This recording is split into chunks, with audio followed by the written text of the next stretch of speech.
아가서 2장 1절에서 7절 말씀 제가 봉독하겠습니다.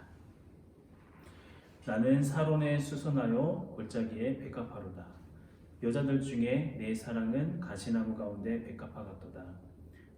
남자들 중에 나의 사랑하는 자는 숲풀 가운데 사과나무 같구나.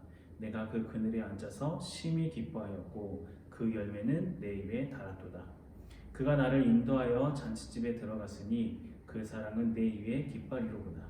너희는 건포도로 내 힘을 돋고 사과로 나를 시원하게 하라. 내가 사랑함으로 병이 생겼습니다. 그가 왼팔로 내 머리를 고이고 오른팔로 나를 안는구나. 예루살렘 딸들아, 내가 노루와 들사슴을 두고 너희에게 부탁한다.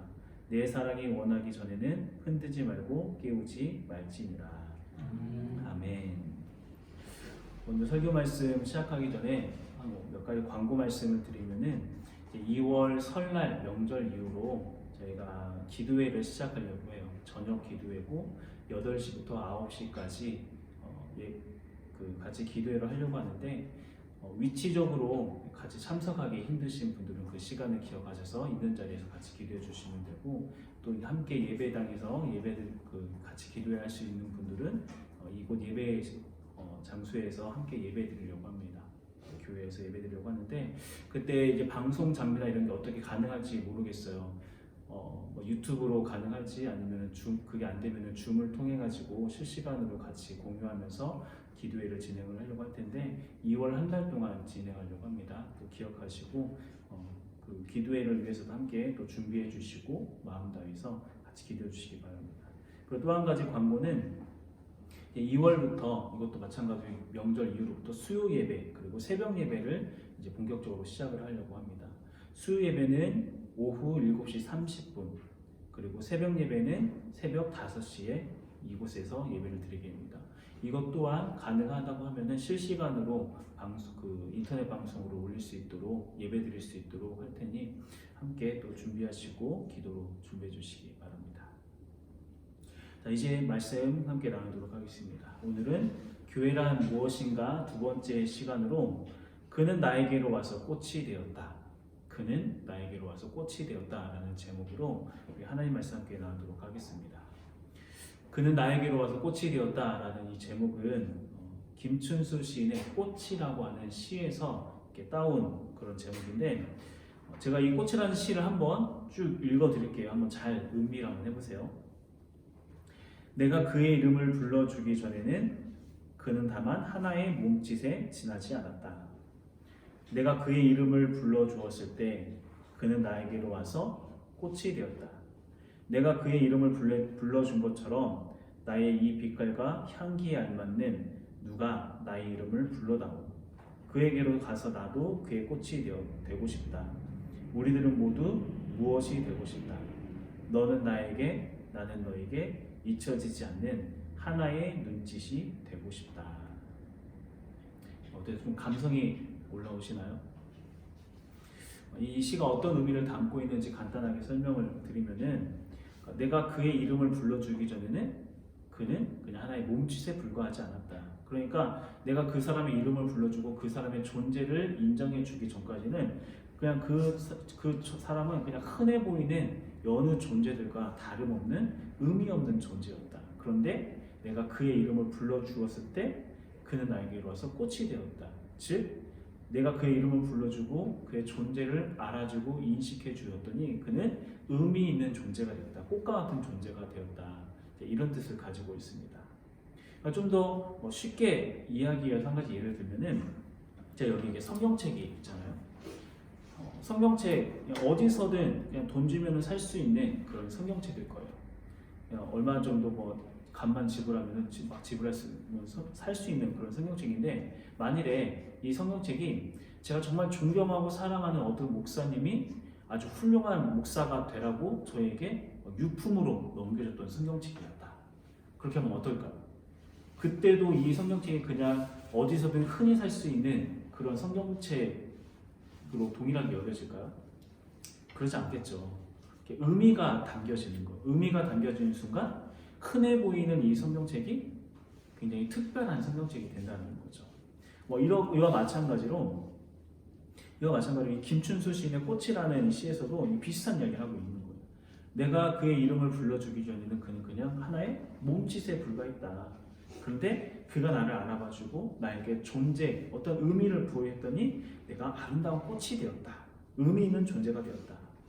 그러면서 이 시인은 마지막에 이렇게 이야기를 해요. 누가 나의 이름을 불러다오 그에게로 가서 나도 그의 꽃이 되고 싶다. 나도 누군가의 꽃이 되고 싶다. 의미 있는 존재가 되고 싶다. 그렇게 나에게 의미를 부여해주는 누군가가 있었으면 좋겠다. 이런 의미를 가진 시입니다. 자, 오늘 말씀은 전하는 첫 시간에 왜 갑자기 이렇게 시를 가지고 이야기를 하는가 하면은 이제 오늘 말씀의 내용이 우리가 방금 나눈 꽃이라는 시와 굉장히 긴밀하게 연결이 되어 있어요. 우리가 말씀을 이해하기 위해서 좀 큰 도움이 될 것 같아서 같이 시를 나눴는데, 자, 이 오늘 제가 말씀드렸던 이 시와 또 오늘 본문 말씀과 또 교회란 무엇인가를 알아가는 데 있어서 이게 모든 것들이 어떻게 연관이 되어 있고 이것을 통하여서 하나님께서 우리에게 어떤 말씀을 주시길 원하는지 우리가 함께 나누도록 할게요.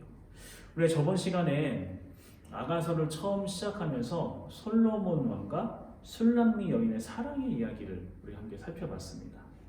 왕에게 당당하게 사랑을 요구한 이 술람미 여인, 그 당당함이 어디서 나오는가 봤더니 그가 뭐 높은 지위의 여성도 아니었고 아름다운 외모를 가진 여성도 아니었다라고 이야기했죠. 오히려 그 여인의 겉모습은 어땠다고 얘기했었나요? 검고 또 무엇과 같았다? 계달의 장막과도 같았다. 계달의 장막처럼 뭔가 거칠고 흠할 거 없는 그런 외모를 가지고 있었다라고 이야기했어요. 그런데 그럼에도 불구하고 이 술람미 여인은 자기를 뭐라고 계속 고백했냐면은 나는 검지만 어떻다? 아름답고 나는 계달의 장막 같지만 솔로몬의 휘장과도 같은 존재이다. 어떻게 이런 이야기를, 이런 고백을 할 수 있었는가? 1장 15절 말씀을 보면은 내 사랑아 너는 어여쁘고 어여쁘다. 그러니까 자신을 향해서 이렇게 사랑을 고백하는 왕의 목소리를 듣고 그 목소리를 내가 믿고 받아들였더니, 그 여인이 믿고 받아들였더니 자기 스스로를 검지만 아름다운 존재, 계달의 장막 같지만 솔로몬의 휘장과도 같은 그런 존재로 여길 수 있게 되었다. 그리고 이런 모습이 바로 교회된 우리가 가져야 할 모습이라고 이야기했었죠. 비록 우리들의 겉모습은 연약하고 추하고 흠모할 만한 것 그 어느 것 하나 없지만 그럼에도 불구하고 이해할 수 없는 사랑으로 우리에게 사랑을 베푸신 그 하나님의 사랑, 예수 그리스도의 사랑으로 말미암아 내 사랑아 너는 어여쁘고 어여쁘다라고 말씀하시는 그 이해할 수 없는 사랑으로 말미암아 우리는 우리 존재를 어떻게 여기면서 아름다운 존재로, 사랑스러운 존재로 여기는 것, 그것이 바로 교회가 교회됨의 바로 첫걸음이다 라고 우리 함께 말씀을 나눴습니다. 그리고 우리가 생각해 보면 실제로 그런 것 같아요. 우리가 처음 하나님을 인격적으로 만났을 그때를 딱 생각을 해보면은 그전에도 수도 없이 들었던 예수님께서 날 위해 죽으셨어, 예수님께서 널 사랑해라는 그 말, 이 말이 나 이제 정말 사실로 다가왔을 때, 그때의 그 감격과 그때 그 정말 은혜와 그 사랑의 그 감동이라는 것은 이로 말할 수가 없죠. 정말 가슴 설레는 그런 은혜, 다들 그런 경험이 있으셨고 그런 경험이 있기 때문에 우리가 계속해서 이 예배 자리에서 함께 예배할 수 있을 거라는 생각이 들어요. 정말 적어도 그때 그 순간만큼은 우리가 이 아가서 1장에 나오는 술람미 여인처럼 우리 스스로는 거무나 아름다운 존재, 무가치해 보이나 존귀한 존재, 계달의 장막 같지만 솔로몬의 휘장과 같은 그런 존재로 여겨졌던 것들 다들 경험해 보실 거라 생각이 들어요. 하지만 문제는 그런 상태가, 그럼의 마음의 상태가 처음부터 끝까지 계속 이어지는 것은 아니라는 거예요.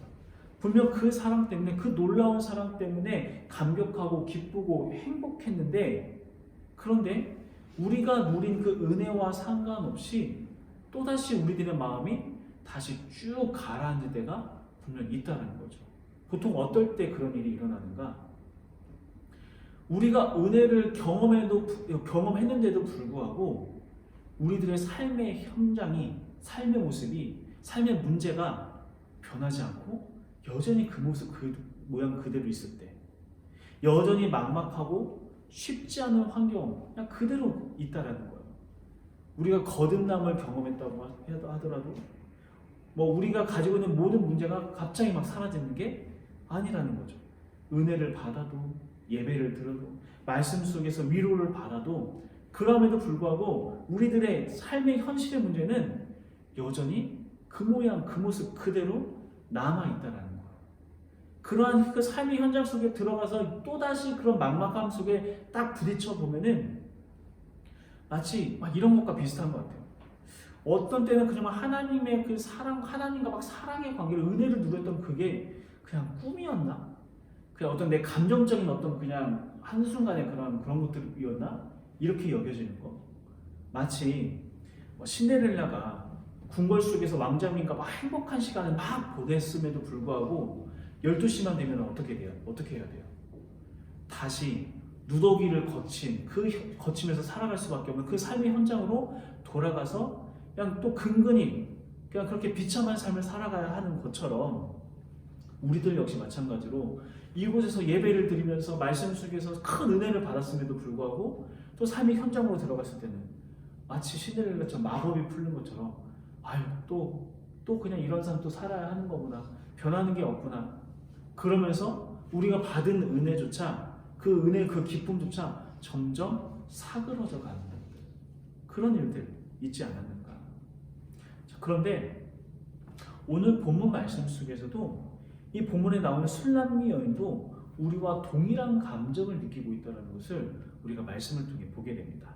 2장 1절 말씀을 보면은 나는 사론에 수선하여 골짜기에 백합하로다 이렇게 이야기하고 있는데, 우리가 이 말씀을 보면은 이 말씀만 보면은 술람미 여인이 여전히 자기 스스로를 사론에 수선하 골짜기에 백합하라고 표현을 했다고 해서 자기 스스로 굉장히 아름다운 존재, 자화자찬하고 있다라고 생각할 수 있지만, 우리나라 말로 번역을 하면서 그 적당한 어떤 꽃으로 이렇게 딱 맞는 꽃이 없어서 수선화로 번역해서 그렇지 이게 정확하게 어떤 꽃을 이야기하는지는 우리가 알 수가 없어요.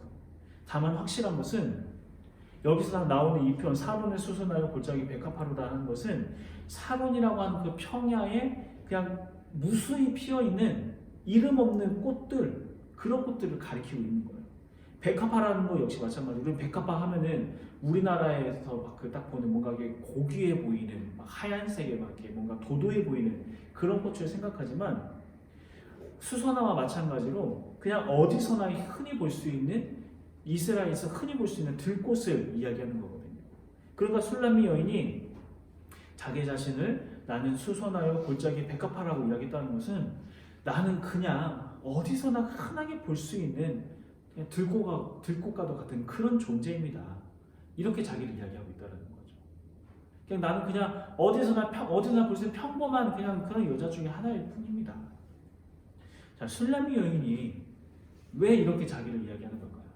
분명 앞에서는 자기 자신을 아름답다, 솔로몬의 휘장 같다 이렇게 이야기를 했잖아요. 그런데 불과 1장에서 2장 딱 한 장 넘어갔는데, 한 장 넘어가는 그 첫 시작부터 자기의 자신의 모습이 그냥 너무나도 평범하다, 나는 뭐 눈여겨볼 만한 것이 없는 그런 존재이다, 그렇게 여기고 있다는 거죠. 왜 그럴까? 어쩌면 이게 우리와 같은 마음이 아니었을까요? 방금 이야기했던 것처럼 분명 왕의 사랑을 느끼고 있을 때는 자기의 존재가 존귀한 존재이고 솔로몬의 휘장처럼 아름다운 존재로 느껴졌는데, 막상 삶의 현장으로 돌아가 보니 자기는 여전히 검은 존재이고 가족들로부터 내몰림을 당한 존재이고 스스로 아끼고 가꿀 만한 여유조차 갖지 못한 채 한 명의 노동자로서 살아갈 수밖에 없는 그냥 그런 모습, 그냥 어디서나 볼 수 있는 흔한 그냥 그런 모습, 그런 들꽃 같은 존재로 자기가 보였다는 거예요. 현장이, 삶의 모습이 변하지 않으니까. 그런데 여기서 한 가지 반전이 이제 일어납니다. 분명 자기가 봤을 때는 자기는 들꽃이고 어디서나 흔히 볼 수 있는 그런 여자 중에 한 명일 뿐인데, 적어도 왕의 눈에 봤을 때는 그렇지가 않다는 거죠. 2장 2절 말씀입니다.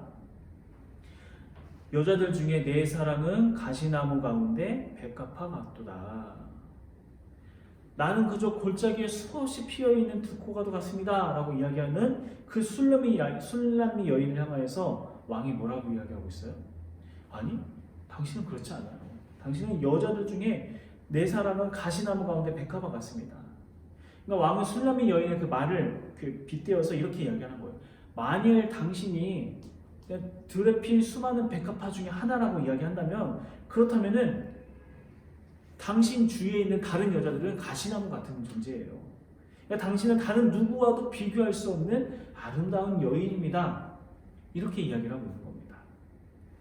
마치 처음에 이야기했던 이 김춘수 시인의 꽃에서와 같이 누군가 나의 이름을 불러주고 나 자신을 인정해 주기 전에는 그저 흔하디 흔한 어떤 몸짓에, 의미 없는 몸짓에 불과했는데, 근데 누군가 그가 나의 이름을 불러주었을 때, 나의 이름을 불러주는 그 목소리를 들었을 때 어떻게 됐어요?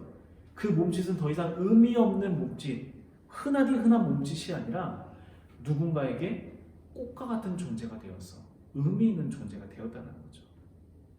어디서나 흔하게 볼 수 있는 들꽃도 같았던 이 포도원 지기, 이 흠모할 거 없는 소녀가 그 소녀에게 왕이 찾아가서 그의 이름을 불러주고 왕으로부터 존귀한 존재로 인정받기 시작할 때, 그 여인은 더 이상 어디서나 흔하게 볼 수 있는 그런 들꽃이 아니라 그 누구와도 감히 비교할 수 없는 아름다운 꽃이 되었다.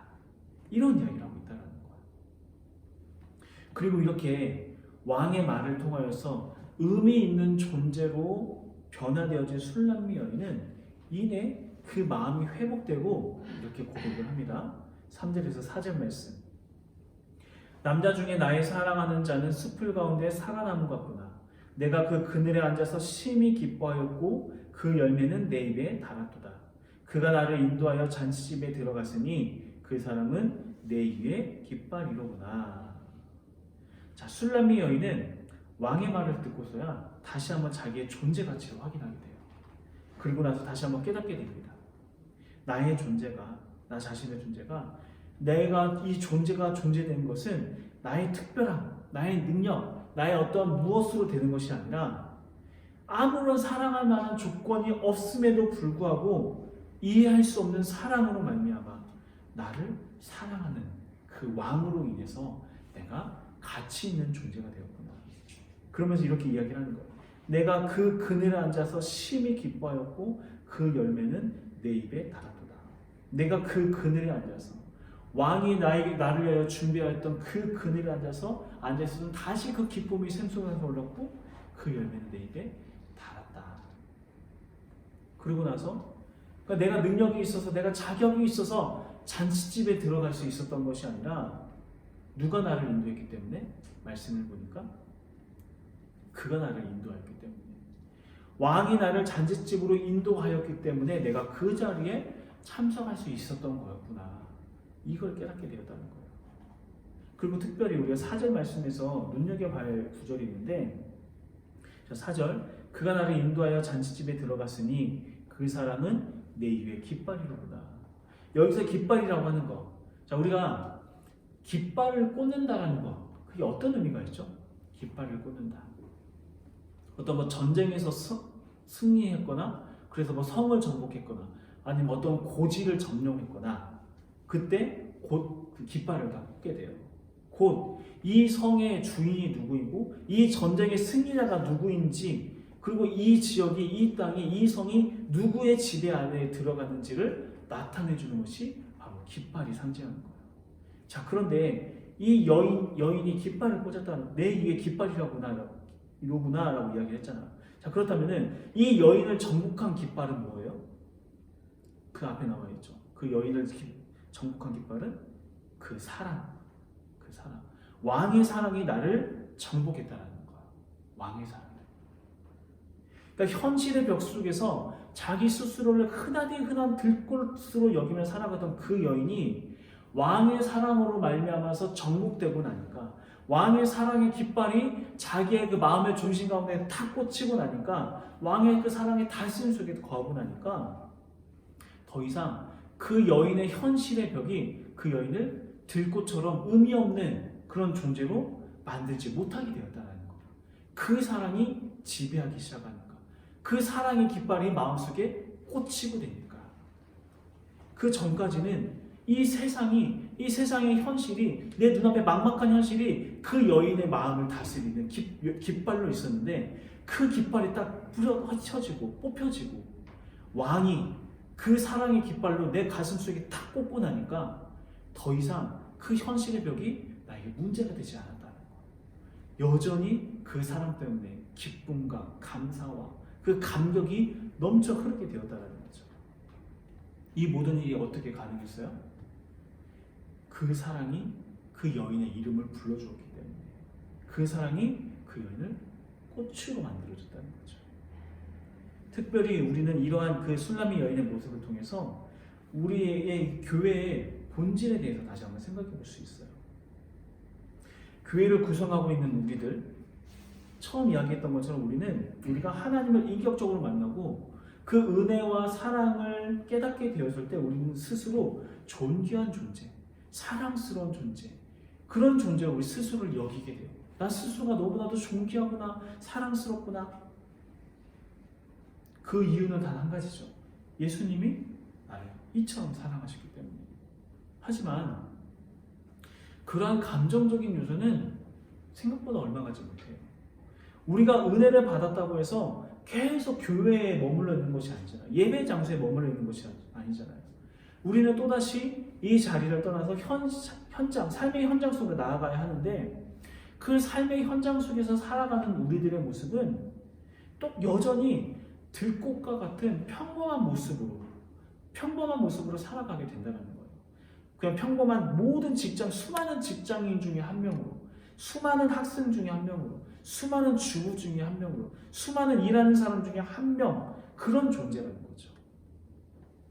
예배를 드리면서 은혜를 받았다고 해서 어떤 우리의 현실이 한순간에 180도 확 바뀌어가지고 내가 뭔가 막 정말 존귀한 존재, 특별한 존재로 사람들로부터 여겨지는 게 아니라는 거예요. 이 말은 결국 우리 스스로는 특별한 존재가 될 수 없다는 거예요. 우리 스스로는 특별한 존재가 될 수가 없다는 거예요. 하지만 모두의 눈에 다 똑같아 보이는 그런 우리 자신에게 누가 다가오셨어요? 누가 찾아오셨어요? 예수님께서 우리의 삶의 현장 가운데 찾아오셔서 우리의 이름을 불러주고 계신다는 거예요.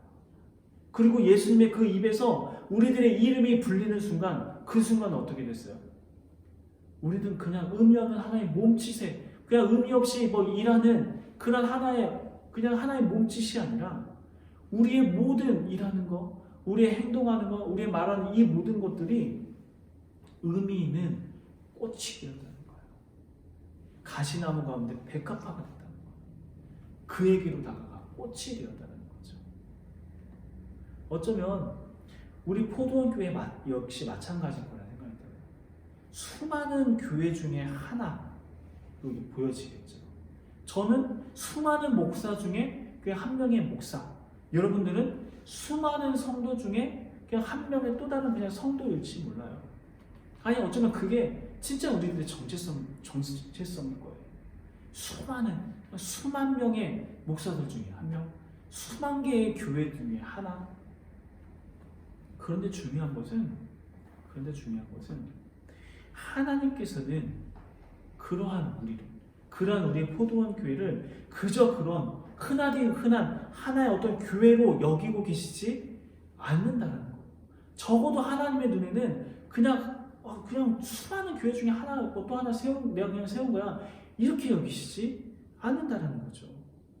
하나님께서 우리에게 직접 찾아와서 이 교회, 이 예배 현장 가운데 함께 하시면서 이곳 가운데 사랑의 깃발을 꽂으시면서 우리에게 말씀하고 계신다는 거예요. 우리 교회의 이름을 부르고 계신다는 거예요. 포도원 교회. 그리고 너 목사, 이명진 목사 너 누구? 성도 너 누구? 내가 너의 마음 가운데 사랑의 깃발을 꽂기 원한다. 내가 너의 이름을 불렀어.